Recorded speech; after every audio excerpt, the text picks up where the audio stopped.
The list of proposals of the Russian Federation to the United States and NATO causes some bewilderment. Why does Russia demand security without offering anything in return? In fact, everything is very simple. Yes, Russia cannot offer anything in return, simply because the current geopolitical situation has reached such an impasse that the Kremlin has no choice but such an extremely harsh warning. Simply because the White House understands perfectly well that they have something to bargain with. But what can Russia offer America? To understand from what angle to look at this situation, we need a good comparison for expressiveness. So, everyone probably watched the movie The Shining, the one with Jack Nicholson, based on the novel by Stephen King. Do you remember the famous footage of a psychopath cutting a door with an axe and demanding the victim to open it immediately?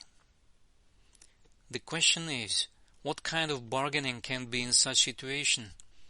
What can a victim offer to an aggressor here?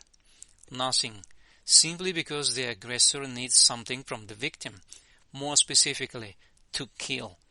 And the victim from the aggressor doesn't need anything except security guarantees, but such guarantees that can be fulfilled.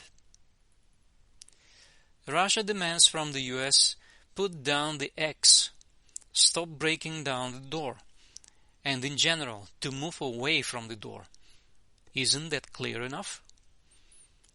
These are not Russian military bases in Canada, Mexico and Cuba. No, these are American military bases in the Baltics, Eastern Europe, and may soon appear in Ukraine.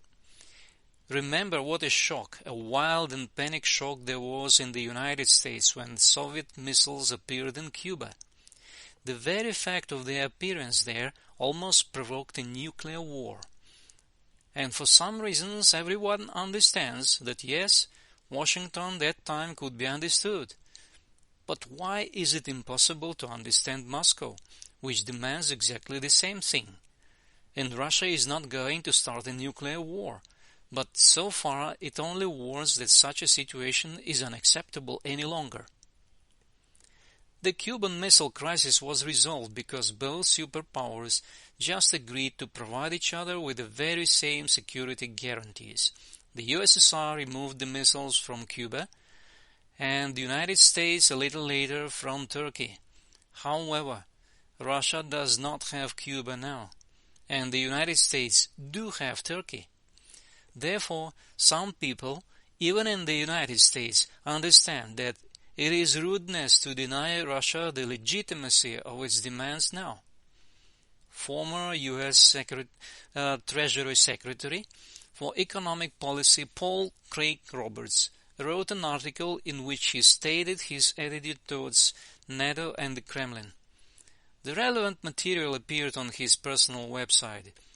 He called the NATO head, Jens Stoltenberg, Washington's cheap, rotten puppet, who spat his response in the Kremlin's eyes to Russia's demands for security guarantees and sent Kremlin to hell.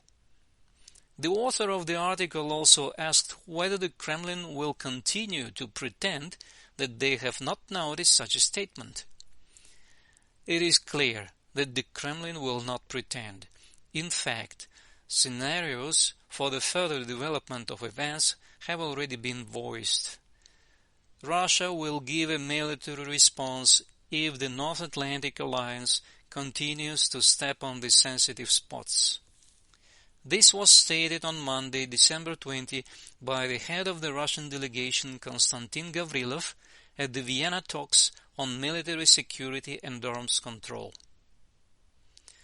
Responsibility for such a threatening future lies entirely with those who spat in the Kremlin's eyes.